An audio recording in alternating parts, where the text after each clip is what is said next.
Hello प्यारे बच्चों, जय हिंद। आप सभी को आज की क्लास देखने का मौका है।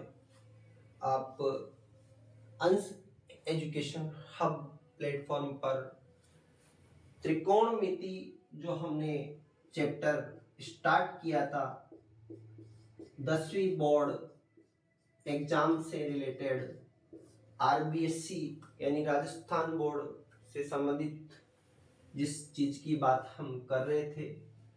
प्यारे बच्चों, मैंने आपको कल भी समझाया था ये और कल भी बताया था कि हमारा इस चैनल को इस समय पर प्रारंभ करने का वर्तमान का जो मुख्य उद्देश्य है वो 10वीं और 12वीं जो क्लासेज है बोर्ड वाली, RBC Rajasthan board of secondary education, इससे संबंधित जो हमारे पास मूल विषय रहेंगे हम उन पे अत्यधिक गहन अध्ययन करेंगे, उनके बारे में आप लोगों से रूबरू होंगे।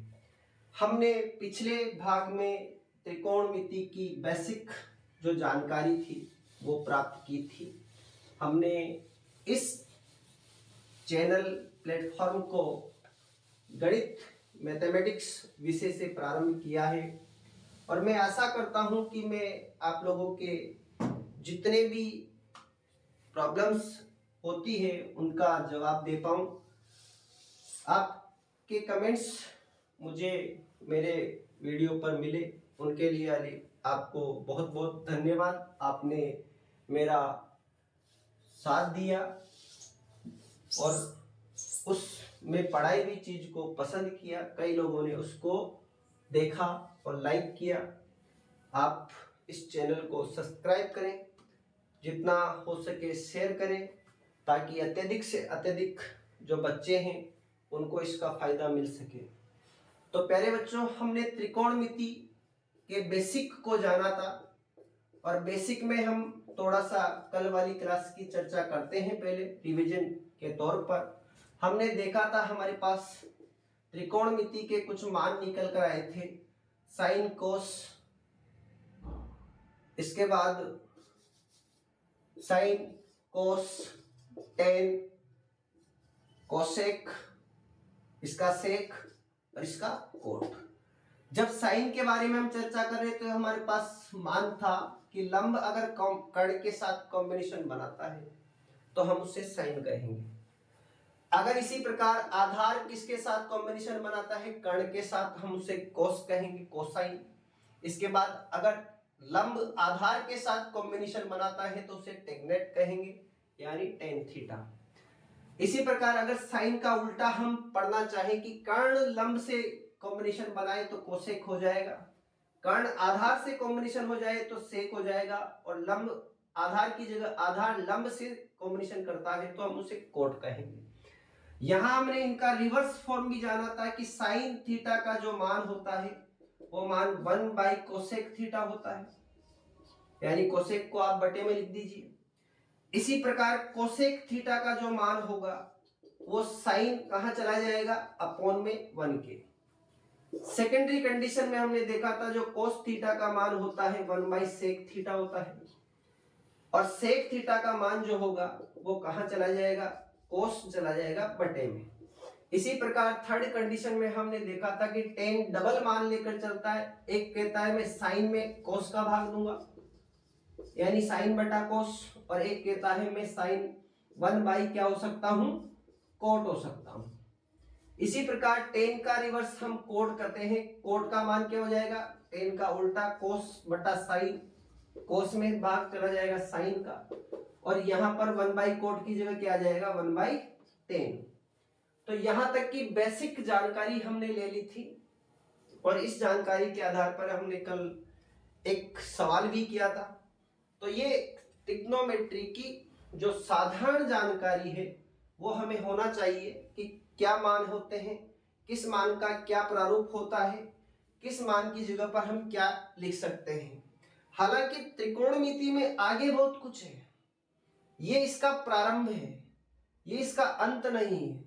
तो हम प्रारंभ अगर शून्य से करते हैं, यानी इसके बिल्कुल जीरो लेवल से सीखते हुए आगे बढ़ते हैं, तो डियर्स में दावा करता हूं आप लोगों से कि ये जो क्लास रहेगी ये 10th स्टैंडर्ड बेस रहेगी, परंतु इस क्लास में एसएससी, सीजीएल, सीएचएसएल तक के बच्चे इसका उपयोग कर सकते हैं। इस क्लास से काफी कुछ सीख सकते हैं।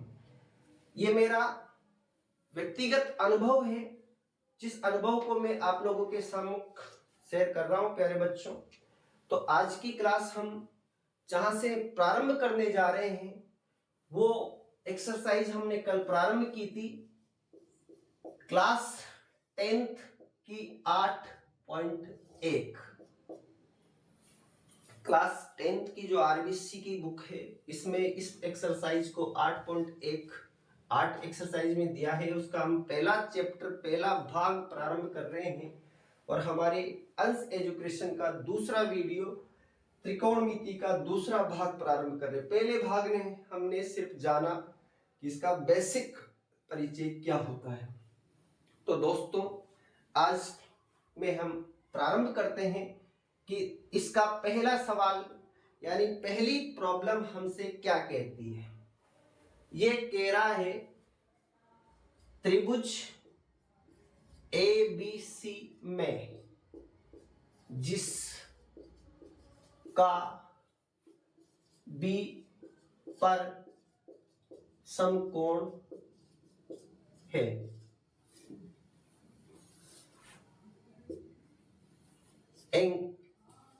तथा AB इक्वल्स टू 24 सेंटीमीटर और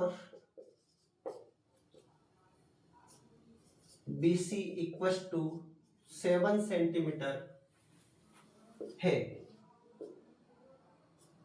तो निम्नलिखित मानों को ज्ञात कीजिए।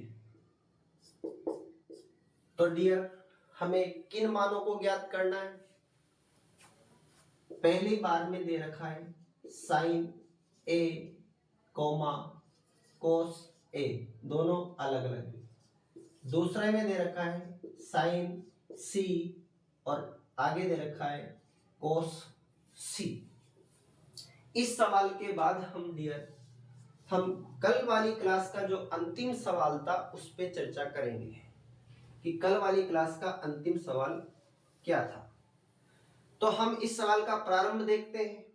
सबसे पहले सवाल को डिटेल से पढ़ते हैं, उसको समझते हैं, समझने के बाद इन चीजों को समझते हैं और हमारे सवाल का प्रारंभ करते हैं। ये कह रहा है एक ट्राइंगल है ABC नाम का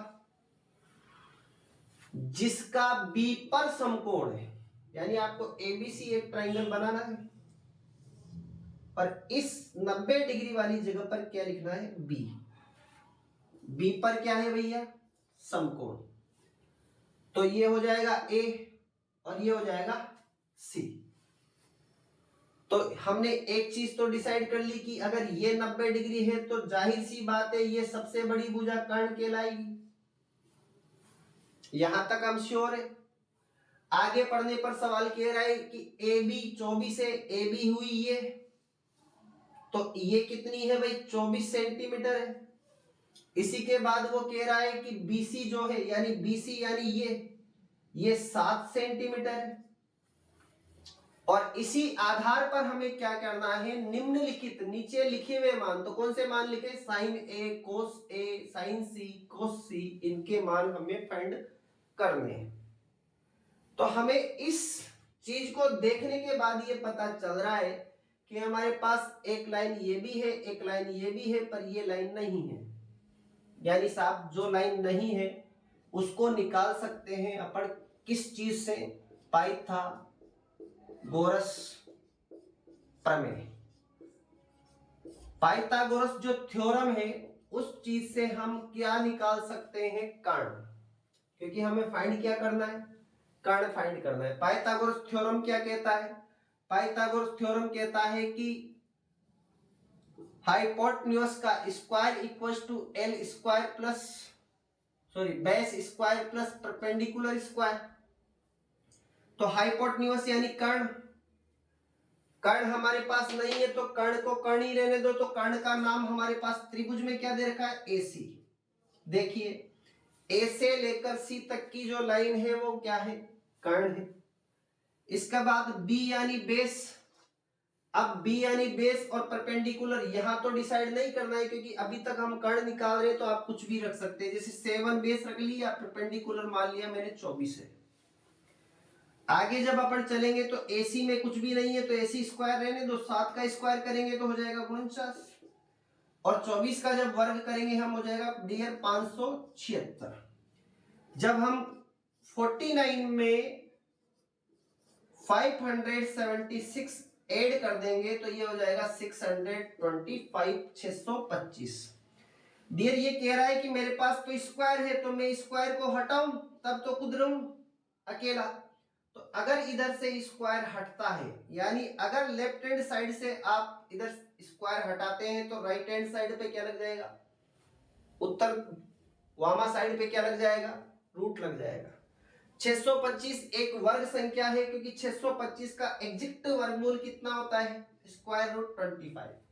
तो यानी AC का मान कितना आ गया हमारे पास 25। यानी जाहिर सी बात है कर्ण हमारे पास कितना हो गया डियर 25 सेंटीमीटर। तो हमने इस त्रिभुज की तीनों भुजाओं को फाइंड कर लिया।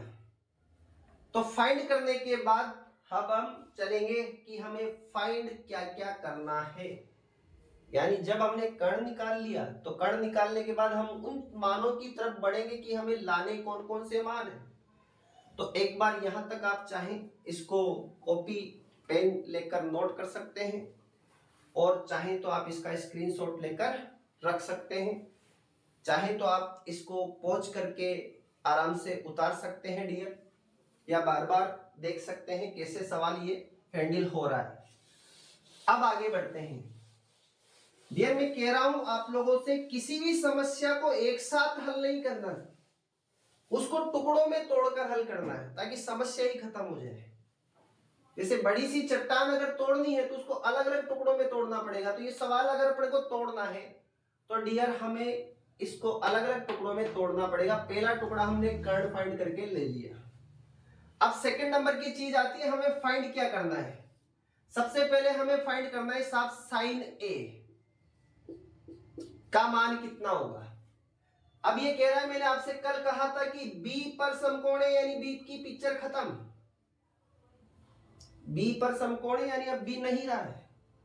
अब किसकी बात हो रही है, A एंगल की। A का मतलब ये वाला एंगल, अगर ये वाला एंगल की वो बात कर रहा है तो इसका मतलब ये लंब होगा, ये क्या हो जाएगा लंब। अगर ये लंब है तो इसका मतलब ये क्या रहा आधार। तो डियर साइन का मान जब अपन ने कल देखा था तो साइन को कहा था हमने लंब का कॉम्बिनेशन किसके साथ बनाता है, कर्ण के साथ, यानी परपेंडिकुलर बाय हाइपोटेन्यूज। तो डियर लंब कितना आ रहा है हमारे पास 7, कर्ण कितना आ रहा है हमारे पास 25। ये इसका एग्जैक्ट मान हो जाएगा 7/25। सेकंड नंबर पे हमसे पूछ क्या रहा है, cos A। क्या पूछ रहा है डियर, cos A, यानी फिर A के हिसाब से ही जवाब देना है तो लंब वही रहेगा। और cos कहता है कि मैं कॉम्बिनेशन करता हूं आधार और कर्ण का। आधार को अपन कहते हैं बेस और कर्ण को कहते हैं हाइपोटेन्यूज, यानी B/H रहेगा। B यानी बेस है, अगर ये लंब है तो ये क्या है बेस, यानी इसका बेस कितना है भैया 24 और हाइपोटेन्यूज कितना है भैया 25, यानी इसका आंसर कितना होगा 24/25। इसी के बाद हमारे पास नेक्स्ट चीज आती है कि अगली बारी में वो पूछ क्या रहा है। अगली बारी में वो साइन पूछ रहा है, मगर किसके साथ पूछ रहा है, सी के साथ। बस यही नोटेड पॉइंट है और यही हमारा कल की क्लास का पिछला सवाल था कि वो देगा कुछ और पूछेगा कुछ और। तो हमने क्या कहा, अब निकालना है हमें साइन सी। अब हमें सी को लेकर चलना है भाई, तो यानी ये कैंसल्ड हो गया, तो ये लंब भी कैंसल्ड हो गया। अब सी के हिसाब से अगर अपन चर्चा कर रहे हैं इस एंगल को देखकर, तो ये लंब हुआ यानी ये आधार हुआ। तो अब हम साइन में वापस देख ले, साइन का मान क्या होता है, लंब बट्टा कर्ण यानी पी बाई एच। तो P कितना रहा अब अपने हमारे पास 24 हुआ, और H कितना है ये कभी चेंजेस ही नहीं होगा। सबसे बड़ी साइड हाइपोटेन्यूज होती है यानी कर्ण होती है, तो उसको तो सोचना ही नहीं। जो भी चेंजेस होना है किस में होना है, या तो लंब में होना है या आधार में होना है। तो ये हो जाएगा इसका आंसर।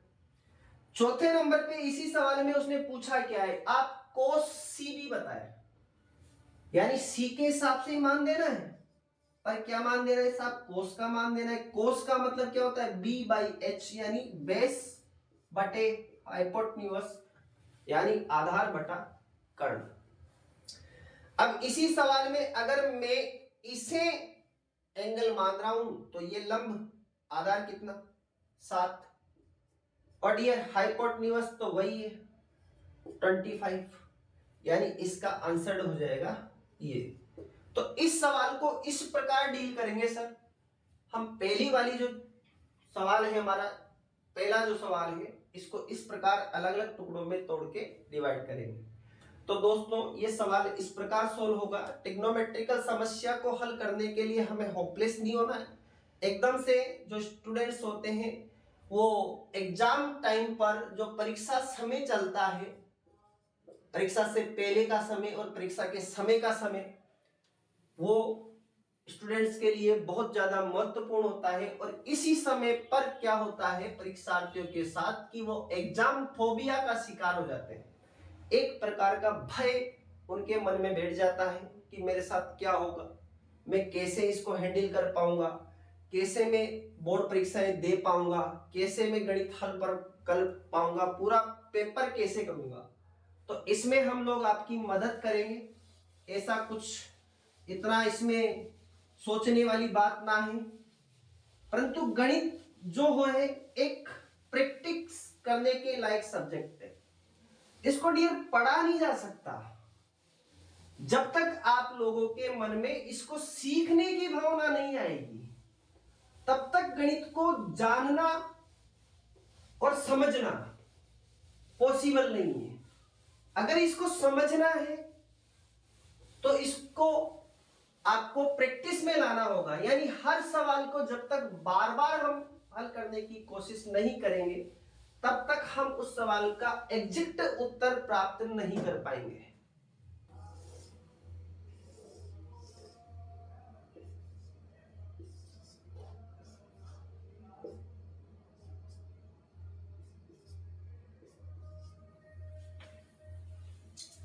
क्वेश्चन नंबर 2 हमारा कह रहा है आकृति में tan p minus cot r equal क्या होगा, इसका मान निकालना है। मतलब क्या कह रहा है हमसे, आकृति जो दे रखी है यानी ये वाली, अपनी बुक में इस आकृति को 8.13 नाम दिया हुआ है, चित्र नंबर 8.13। तो इस आकृति में tan p यानी tan में किस कोण के हिसाब से चलना है, p के हिसाब से, क्योंकि ये 90 डिग्री है यानी इसका तो मैटर ही खत्म है, क्लोज। और कोट में किसके हिसाब से चलना है, r के हिसाब से। अब हमें सबसे पहले तो ये चीज देखनी है कि इस स्थिति में दो भुजाएं हमें दे रखी, एक ये वाली एक ये वाली। इसको तो मैं बेसिक से कह सकता हूं कि ये तो क्या है भाई, कर्ण सबसे बड़ी भुजा है, उसका तो कोई टेंशन ही नहीं। अब हमें ये वाली भुजा फाइंड करनी है। तो डियर हमें एक ही चीज फिर बार बार याद आनी है। कौन सी चीज बार बार याद आनी है, पाइथागोरस थ्योरम, प्रमेय। क्या प्रमेय है ये, कर्ण का वर्ग बराबर लंब का वर्ग प्लस आधार का वर्ग। कर्ण हमारे पास कितना दिया हुआ है इसमें 13, लंब और आधार में कुछ भी आप मान ले, चाहे आधार को खाली छोड़ दे चाहे लंब को खाली छोड़ दे। मैं लंब ले लेता हूं, यहां पर लंब का मान दे रखा है 12, बेस को खाली छोड़ देता हूं, बेस का मान दे रखा है क्यू आर स्क्वायर। डियर जब मैं इन राशियों को हल करता हूं तो ये दोनों अचर राशियां हैं और ये चर राशि है। 13 का जब स्क्वायर करूंगा तो 169 169, और 12 का जब स्क्वायर करूंगा तो 144 144। और जब मैं क्यू आर रखूंगा तो इसका तो ये तो अचर राशि है, सॉरी चर राशि है, इसमें तो चर है, इसका तो मान निकालना है। अब ये अचर जो राशि है ये इधर भी अचर राशि है, तो अचर राशि को अचर राशि के पाड़े में लाएं, उसके पक्ष में लाते हैं तो ये फिर बराबर क्रॉस करती हुई नजर आ रही है। अब ये राशि यहाँ पर कौन सा सिंबल लेके बैठी है, तो जिस राशि के आगे कोई सिंबल नहीं लगा हो वो राशि हमेशा प्लस की होती है। ये भी अपने को याद रखना है कि जिस राशि के आगे कोई भी सिंबल नजर नहीं आ रहा हो, जैसे इसके आगे प्लस नजर आ रहा है तो ये तो प्लस की है, प्लस के आगे कुछ भी नजर नहीं आ रहा, यहाँ तो बराबर है बीच में, या इसके आगे कुछ भी नजर नहीं आ रहा आप लोगों को, तो ये राशि भी किसकी है, प्लस की, ये राशि भी किसकी है, प्लस की। तो प्लस की राशि जब उसका पक्ष चेंज करेगी यानी 169 की तरफ आ जाएगी तो यह राशि किसकी हो जाएगी, माइनस की, और इधर क्या बच जाएगा डियर, क्यू आर स्क्वायर। अब 169 में से 144 लेस करेंगे तो कितना हो जाएगा, 25, और क्यू आर स्क्वायर, फिर इधर से स्क्वायर हटाना है हमें तो इधर बचेगा क्यू आर, और इधर 25 के क्या लग जाएगा डियर, रूट। 25 का रूट क्या होता है, क्यू आर इक्वल टू 5। 25 का वर्गमूल कितना आता है डियर, 5। तो हमने क्यू आर की वैल्यू फाइंड कर ली कि ये वाली वैल्यू 5 है, ये वाली वैल्यू कितनी है भाई, 13, ये वाली वैल्यू 12, ये वाली वैल्यू 5। अब हम हमारे सवाल की तरफ बढ़ते हैं। हमसे पूछा क्या है, tan p minus cot r equal what. p कोण के हिसाब से देखिए, अगर मैं इसको कोण मान रहा हूं तो ये लंब हुआ, क्योंकि जिस कोण की बात वो करेगा उसी के सामने वाला लंब होता है। और tan में क्या मान लेते हैं अपन, लंब का कॉम्बिनेशन किसके साथ, आधार के साथ। कोट में क्या मान लेते हैं अपन, आधार का कॉम्बिनेशन किसके साथ, लंब के साथ। तो भाई लंब अगर मैं 5 ले रहा हूं तो जाहिर सी बात है आधार 12 होगा, माइनस अगर मैं कोण आर मान रहा हूं यानी ये वाला कोण मान रहा हूं तो ये वाला लंब हो जाएगा। तो ये तो कहता है ऊपर तो आधार रखना है, तो आधार कितना रहेगा 5, और नीचे कितना आ जाएगा 12। अब हमारे पास यहाँ सिचुएशन ऐसी बनी है डियर कि 5/12 में से 5/12 ही घटाना है, सेम में से सेम। तो सेम राशि में से जब सेम राशि जाती है तो हमेशा उत्तर क्या बनता है, 0। तो इस प्रकार इस सवाल को अपन हैंडल करेंगे दोस्तों कि कैसे एक सवाल को हम पाइथागोरस थ्योरम में उतारकर उसके जो भी राशि हमारे पास नहीं है उसको फुलफिल करेंगे, फिर उसके बाद हमारे पास पूछी गई सिचुएशन को उतारकर उसको फिल करते हुए आगे बढ़ेंगे। आप इसको उतारना चाहे उतार ले, मैं आपको 10-20 सेकंड का समय देता हूं या स्क्रीनशॉट ले सकते हैं। और अगले सवाल की तरफ हम चलते हैं। यदि साइन ए इक्वल टू 3/4 हो तो, यदि साइन ए इक्वल टू 3/4 हो तो कोस ए और tan ए के मानों का परिकलन कीजिए। परिकलन करने का मतलब क्या हुआ डियर, कि निकालिए, ज्ञात कीजिए। तो हम इस सवाल को फिर उसी फॉर्मेट के आधार पे देखते हैं कि यह सवाल हमसे कहना क्या चाह रहा है। तो डियर हम फिर एक बार राइट एंगल ट्राइंगल पे काम करते हैं। ये वाला 90 डिग्री हो गया और मैंने इसका नाम ले दिया ए। उसने कह रहा है यानी ए पर समकोण नहीं है तो ए यहाँ रख देते हैं, बी पर समकोण रख देते हैं, सी को यहाँ रख देते हैं। ये वाली साइड हो जाएगी कर्ण। अब वो कह रहा है मान दे रखा है मैंने साइन का, और साइन के मान के लिए होता है लंब, और बटे में होता है कर्ण, यानी लंब कितना है 3, कर्ण कितना है 4। इस वैल्यू को आप फिल कर दो। अगर मैं इसे लंब मानता हूं तो ये 3 हो गया और कर्ण कितना हो गया 4। आपको क्या चाहिए बेस। फिर हम क्या लगा देंगे यहां पर पाइथागोरस प्रमेय। प्रमेय को फिर अपन रीड करते हैं। कर्ण का वर्ग बराबर लंब का वर्ग प्लस आधार का वर्ग।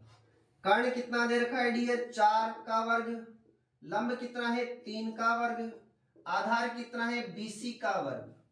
4 का वर्ग कितना बनता है 16, 3 का वर्ग कितना बनता है 9, BC हमारे पास चर राशि है यानी वर्ग नहीं होगा। 9 को फिर अपन बराबर क्रॉस करवाएंगे तो 9 कौन सी चिन्ह ले लेगा माइनस, और इधर क्या बच जाएगा BC स्क्वायर। ये प्लस लिखो चाहे मत लिखो कोई जरूरत ना है। तो इधर क्या बचा डियर सिर्फ BC स्क्वायर, और इधर 16 में से 9 जाएगा तो कितना बच जाता है 7। जैसे ही मैं यहां से इस स्क्वायर को हटाता हूं तो इधर क्या लग जाएगा √7, यानी कि हमारे पास एक ऐसी संख्या आ गई जो एक प्राइम नंबर है और प्राइम नंबर का हमें क्या निकालना है रूट। तो दोस्तों हमारे पास बेस कितना आ चुका है √7। बेस हमारे पास प्राप्त हुआ है √7। अब हम हमारे सवाल की तरफ बढ़ते हैं। तो दोस्तों हमसे पूछ क्या रहा है, वो हमसे रिक्वायर्ड क्या मांग रहा है cos A, यानी एंगल A के हिसाब से cos दो। एंगल A अगर कह रहा है वो तो इसका मतलब ये क्या हो गया भाई लंब हो गया। ये क्या हो गया लंब हो गया। हमें किसका मान देना है cos A का। cos की वैल्यू क्या होती है आधार बटा कर्ण, यानी अगर ये लंब हुआ तो ये क्या है आधार 3/4।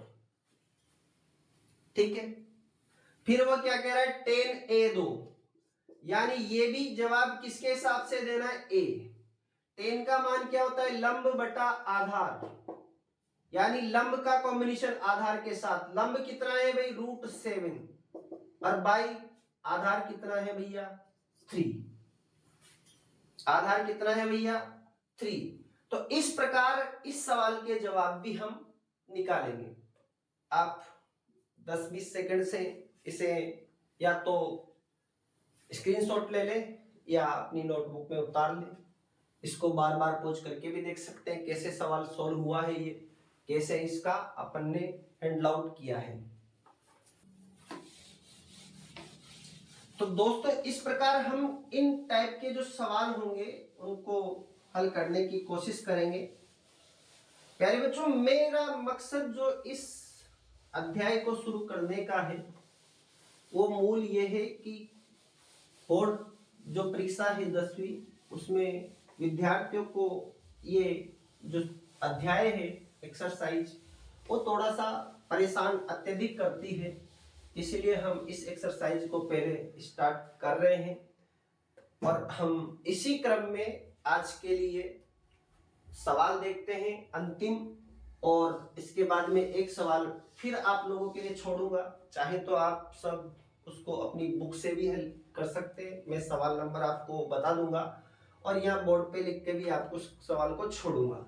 जो विद्यार्थी क्लास 10 से संबंधित नहीं है फिर भी इस वीडियो में रुचि ले रहे हैं, इस श्रृंखला में हमारी में रुचि ले रहे हैं, चाहे वो विद्यार्थी एसएससी से संबंधित किसी एग्जाम से हो, स्टाफ सिलेक्शन कमीशन, चाहे वो विद्यार्थी किसी अन्य एग्जाम से रिलेटेड हो, चाहे वो 10th बोर्ड एग्जाम से रिलेटेड हो, ये जो पढ़ाई का स्तर रहेगा हमारे पास, इसमें जो इस लेक्चर्स का स्तर रहेगा वो 10th बोर्ड के लो लेवल से एसएससी में जीडी, एसएससी में सीएचएसएल हायर सेकेंडरी लेवल और एसएससी में ग्रेजुएशन लेवल तक हम सोल्व करने की कोशिश करेंगे। तो देखते हैं अब इसका अगला सवाल क्या बनता है। अगला सवाल दोस्तों हमसे ये कह रहा है कि यदि if 15 cot A equals to if 15 cot A equals to 8, then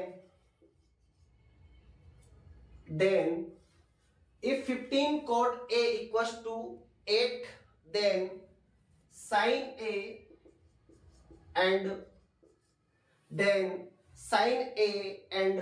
sec A equals to what? यानी ये सवाल हमसे कह रहा है यदि 15 कोट A का मान 8 है तो साइन A और सेक A का मान ज्ञात कीजिए। इस प्रकार हमसे ये सवाल चर्चा कर रहा है। फिर हमने उसी प्रकार का सवाल देखा कि एक अनुपात देकर बात के अनुपात पूछ रहा है, तो हम फिर किस त्रिभुज की तरफ बढ़ेंगे? समकोण त्रिभुज की तरफ। अब हमसे कौन सा कोण दे रहा है? वो A, यहां भी A, यहां भी A। तो आप जाहिर समझ सकते हैं कि A पर समकोण नहीं बनेगा, यानी इस एंगल की पिक्चर खत्म। A पर नहीं बनाना है, B या C किसी पर भी बना सकते हैं। तो हमने B पर बनाया, B को हटा दिया। हमारे पास चर्चा हो रही है A के बारे में। ये कह रहा है 15 कोट A इक्वल्स टू 8 है। अब हमने एक नियम देख लेना है कि अगर 2x इक्वल्स टू 1 हो तो x इक्वल्स टू ये 1 2 इसके बटे में चला जाएगा। यहां पर भी ये देखें आप कि 15 कोट A इक्वल्स टू अगर 8 है तो हम अगर सिर्फ कोट A लिखते हैं तो जाहिर सी बात है ये 15 केची गुणा होकर कहां चला जाएगा? इसके बटे में। अब कोट को लिखा क्या जाता है? कोट किसका उल्टा होता है? टेन का। टेन को लिखा क्या जाता है? लंब आधार। तो हम यहां क्या लिखेंगे? आधार लंब। उल्टा कर देंगे। तो अगर आधार लंब है तो 8 A के हिसाब से लंब कौन सा होगा भाई? ये। तो यानी आधार ऊपर है, लंब नीचे है। तो लंब नीचे है तो ये 15 लंब हुआ और आधार कितना हुआ? 8 हुआ। ये दो राशियां हैं हमारे पास। क्या नहीं है भैया? हाइपोटेन्यूज नहीं है, कर्ण नहीं है। तो हम वही क्या लगाएंगे यहां पर? पाइथागोरस प्रमेय। पाइथागोरस प्रमेय क्या है? कर्ण स्क्वायर बराबर लंब स्क्वायर प्लस आधार स्क्वायर। कर्ण नहीं है यानी इस राशि को खाली छोड़ना। इस राशि का नाम है AC। लंब कितना है? 15। आधार कितना है? 8। 15 का स्क्वायर 225, 8 का स्क्वायर 64। इधर है AC स्क्वायर। AC स्क्वायर बराबर दोनों राशियों को प्लस कर देंगे तो 5 में 4 जोड़ा 9, 2 में 6 जोड़ा 8 और 2 का 2। यहां से स्क्वायर हटाएंगे, इधर क्या लग जाएगा? रूट। यानी ये राशि किसका वर्ग होती है? 17। यानी कर्ण कितना आ गया? 17। अब अगर कर्ण 17 आ रहा है तो हमारे पास बाकी की दो राशियां उसने ऑलरेडी दी हुई है। आधार भी दिया हुआ है और हमारे पास लंब भी दिया हुआ है। अब हमारे पास मेन तथ्य यह है कि इसको देकर आगे जो पूछा, साइन भी ऐसे ही पूछा है और सेक भी ऐसे ही पूछा है। चलो मामला थोड़ा सा आसान है क्योंकि ए दे रखा है, ए ही पूछा है। यहां तक तो बहुत आसान बात होती कि जो दिया है वही पूछ लिया जाए, परंतु मुश्किल तब बढ़ जाती है प्यारे बच्चों जब वो जो दे रहा है उसका उल्टा पूछ ले। तो हमने ए के हिसाब से साइन का जवाब देना है, तो साइन का जवाब होता है लंब के साथ कॉम्बिनेशन बनता है भैया कर्ण का। तो लंब के साथ कॉम्बिनेशन बनाएंगे ए के साथ, तो ए के हिसाब से लंब ये हुआ तो लंब हो गया 15 और कर्ण हो गया हमारे पास 17। तो इसका जवाब ये मिल जाएगा। इसी प्रकार आगे का सवाल पूछ रहा है वो सेक ए बताइए आप। सेक किसका उल्टा होता है भाई? सेक उल्टा होता है कोस का। कोस को कहते हैं आधार कर्ण, तो इसको क्या कह देंगे? कर्ण आधार। कर्ण कितना है हमारे पास? 17। अगर ये लंब है तो ये क्या है? आधार। यानी इसका जवाब हो जाएगा 17/8। तो इस प्रकार हम त्रिकोणमिति के इस टाइप के जो सवाल होंगे, आप लोगों को ये देखने के बाद लगा होगा कि सवाल कुछ कुछ इतने आसान होते हैं जितना हम इनको मानते नहीं हैं, और जितना हम इनको कठिन मानते हैं उतने ये कठिन नहीं होते दोस्तों। हम इस प्रकार सवालों को आगे बढ़ाते हुए ले चलेंगे। आप चाहें तो इस सवाल का स्क्रीनशॉट ले सकते हैं या इस सवाल को पॉज करके दोबारा देख सकते हैं। तो दोस्तों, ये आज की क्लास हमारी 8.1 एक्सरसाइज के 4 सवाल हमने देखे हैं और इसमें टोटल 11 सवाल हैं। जो बाकी के सवाल हैं वो हम पार्ट 3 में सोल्व करेंगे। अभी मैं आप लोगों को एक क्वेश्चन देकर जाऊंगा जिसका हल आप लोग करने की कोशिश कीजिएगा। वो क्वेश्चन आपको बुक में भी मिल जाएगा और जिनके पास बुक उपलब्ध नहीं है या जो किसी कॉम्पिटिटिव एग्जाम की तैयारी कर रहे हैं वो इस सवाल को यहाँ से देख सकते हैं। सवाल कह रहा है कि यदि सेक थीटा बराबर 13/12 हो तो सवाल हमसे क्या कह रहा है, यदि सेक थीटा बराबर 13/12 हो तो त्रिकोण मिति के अन्य सभी मानों को ज्ञात कीजिए। यानी त्रिकोणमिति के बाकी जो भी मान है, सेक थीटा इक्वल टू 13/12 है तो बाकी मान कौन सा बचा, साइन बचा थीटा के साथ, कोस थीटा बचा, टेन थीटा बचा, कोट थीटा बचा और कोसेक थीटा बचा। इन सभी मानों के जवाब हमें ढूंढ के लाने हैं इस वाले सवाल में। तो दोस्तों, आज मेरा जो प्रयास था इस टाइप के सवालों को आप लोगों को रूबरू करवाना और इस प्रकार के सवालों में जो समस्याएं विद्यार्थियों को होती है उनको हल करना। जय हिंद दोस्तों। अगर आप लोगों के काम या उपयोगी ये वीडियोस लगते हैं, इस चैनल इस प्लेटफॉर्म पर आपको लगता है कि ये हमारे लिए उपयोगी है तो आप इस चैनल को सब्सक्राइब कर सकते हैं, शेयर कर सकते हैं और लाइक कर सकते हैं। जय हिंद दोस्तों, वंदे मातरम।